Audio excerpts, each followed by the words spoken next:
it's like, okay, well, am I doing something that is like high frequency, or am I just trying to exploit her for, right, you know what I mean, for whether it's like sex or companionship? yeah, or like, or am I also like trying to elevate her? Like, am I just trying to take, or am I trying to also put into this? You are now listening to the thoughts and sounds of IC the God King. This is the IC Experience. Stop. Oh, let me roll this thing down. Let there be light. You are so fine. Wanna make you. You forgot the word too. Yeah, that's all I. That's actually a good segue, because today's episode we're gonna be talking about how we've been dating wrong this whole time. Okay. You know what I'm saying? And I gotta thank you for that, because you came up with that a new strategy of how we should be almost kind of looking at dating as a take back our power. Right. And also we get a little ahead of ourselves. But basically you were looking at it as a business construct, which made a lot of sense. And I'm going to refresh your memory from the time we was on the phone talking about that. But, you know, basically you were saying moving forward, when we started dating, you wanted to bring up remember you said you wanted to bring up the divine order of the command. I'll let you talk right. It's establishing and the understanding and acknowledgement and the recognition of the divine order being God to man, man to woman, woman to children. Right. And just having that as the foundation of our relationship. Okay. You know, and letting that be the North Star, if you will. Okay. You know? Break that down for the people. Like, where did you get that concept from? Like that order, the divine order that you. Well, it's in the Bible. I'm live on my phone right now. I can't pull up the actual verses, but yeah, it's in the Bible, and it's also something that's promoted and practiced in other religions as well. You know, so you know, at some point they kind of figured out, okay, well, this is what we need to do to make this work, which makes sense because, like you said, in business, if we look at it from a business perspective, right, then you have a boss, right, you have a manager, you have a CEO, you have somebody who is the last say, this is where the buck stops, right. you know, so oftentimes the man wants to be that. Yeah. Oftentimes. Yeah, oftentimes, you know. So, yeah, when you were telling me that discussion, you was also saying that you realized that your previous relationship, you never really established a order or hierarchy. You know, I don't even want to use the word hierarchy because that could be triggering. Right. And we don't want to trigger anybody. Right. We want alignment. You know, so it was an eye-opening situation because it also had me feeling like, damn, that's actually a good way to come into establishing something new with an individual that's going to be basically going on the onboarding process to coming to the exec experience. You know? So, and you have a lot of business background, so you could talk about like the onboarding. Well, before we jump in that, in the past, when you gave me that tidbit of information, I was realizing that damn, it made me look at dating how I've probably been dating wrong as well. I've just been kind of going out to places. We discussed last week about being in the club, and that's definitely not a good place to be meeting somebody that you want to have a long-term situation or relationship with. So I kind of feel like I'm just walking around like just trying to see if this is going to work. So I guess from a man's perspective, I guess both men and women, we're looking visually like, okay, you visually look attractive, and Right. I'm going in from there. We're gonna go talk on the phone and see how that goes. But then after that point, some people go to zodiac signs. Mm-hmm. You know, they're like, oh, what's your sign? Mm-hmm. You know, and there's a whole science behind that. And I know I see oftentimes women, they'll be on that and they'll be like, yeah, we're going to retrograde and this, you know, you a earth, you a fire sign, I'm a water. Mm-hmm. And I'll just be over there be like, huh? What? You know, and a part of me is like, damn, should I really study that science? Or should I just kind of just go with the flow? Because Right. some of the stuff with the zodiac signs, it do be making sense. But I only know my sign.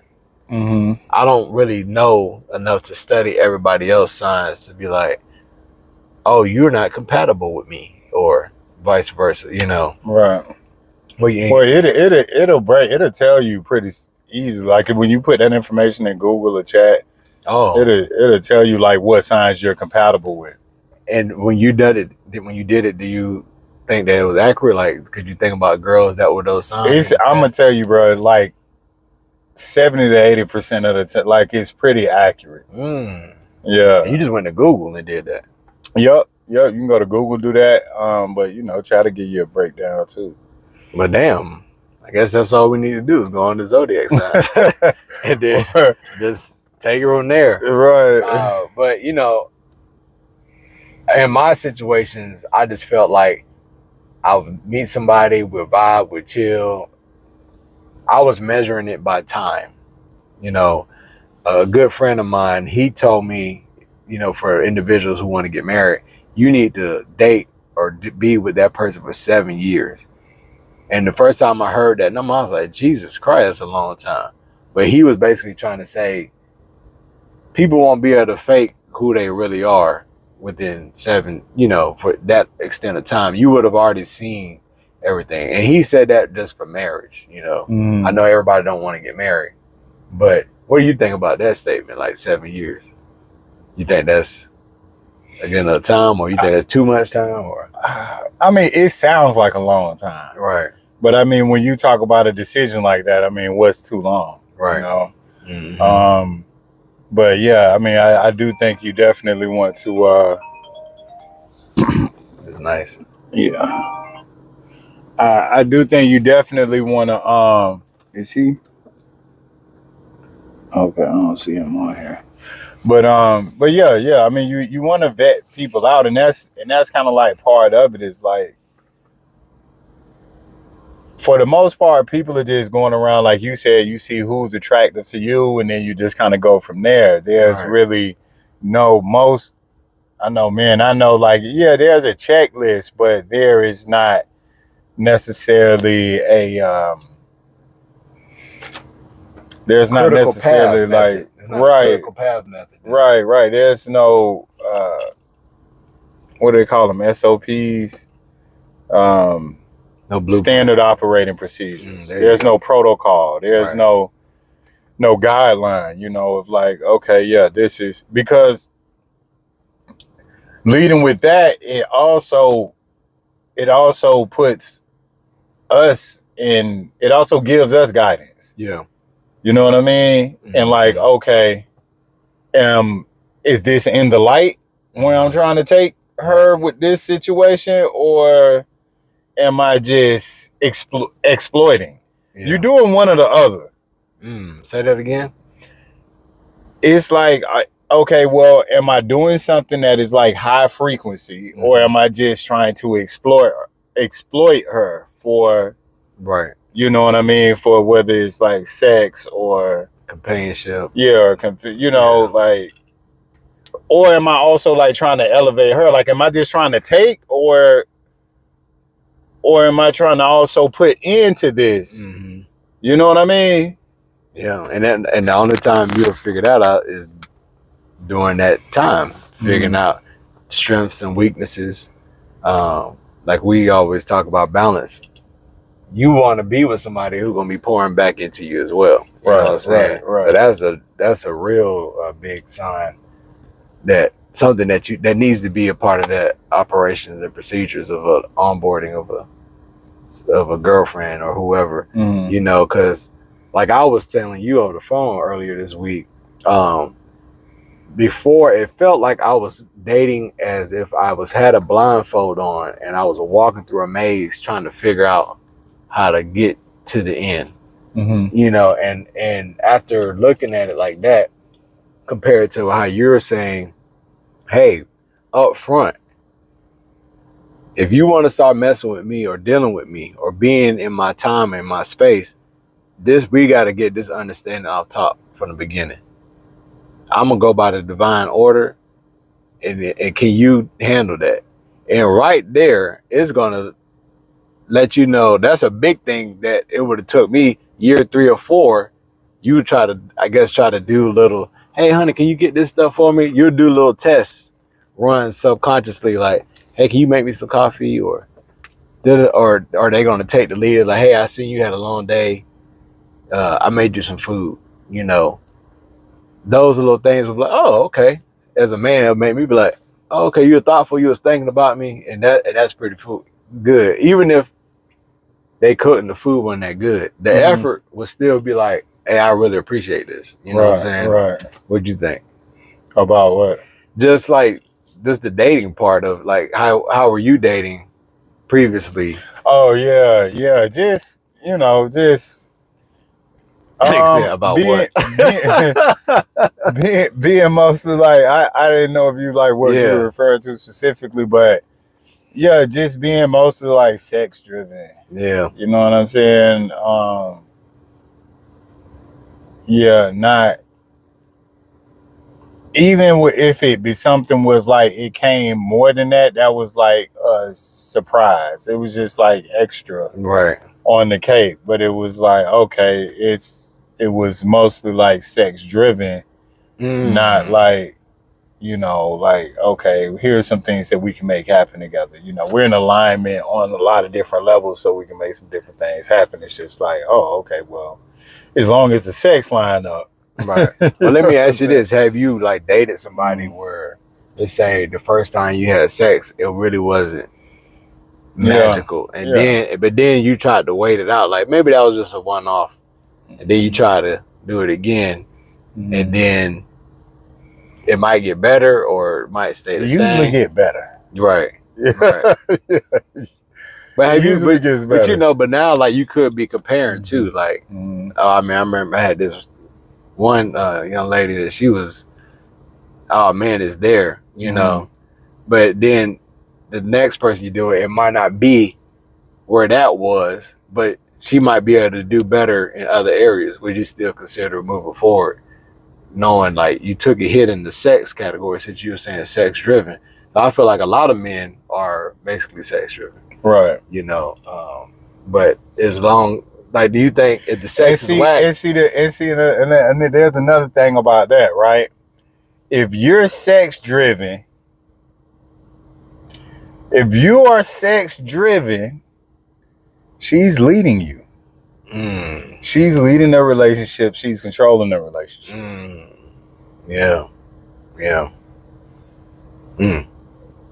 Well, there is a gray area. Okay, talk to me.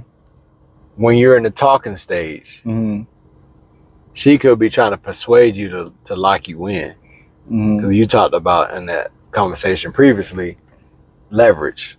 Right. She can use sex as a weapon to leverage to try to get you to be like, yeah, I want to be your boyfriend, or that verbal confirmation. It's all the same thing. Manipulation, control, leverage. You know what I'm saying? Is right? Yeah. But it's only going to go to a certain point until the man says yes. What you mean? Says yes to having The relationship. sex or The relationship. Okay. Right. So like, okay, let's put it like this. Let's say you're dating somebody. I would think that you would try to have sex with her before you officially say you're my girlfriend, right?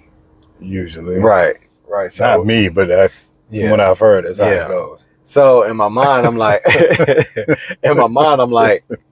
you're gonna have sex first, and you're gonna have sex a few times before you do that. Then that's when you could say, as a man, you could say, sex is good. This is good. You're doing the math in your head. You're like, this is good. This is good. And then there's a comfortability that you're gonna say, like, I accept your offer. Right. Let's do this together. Right.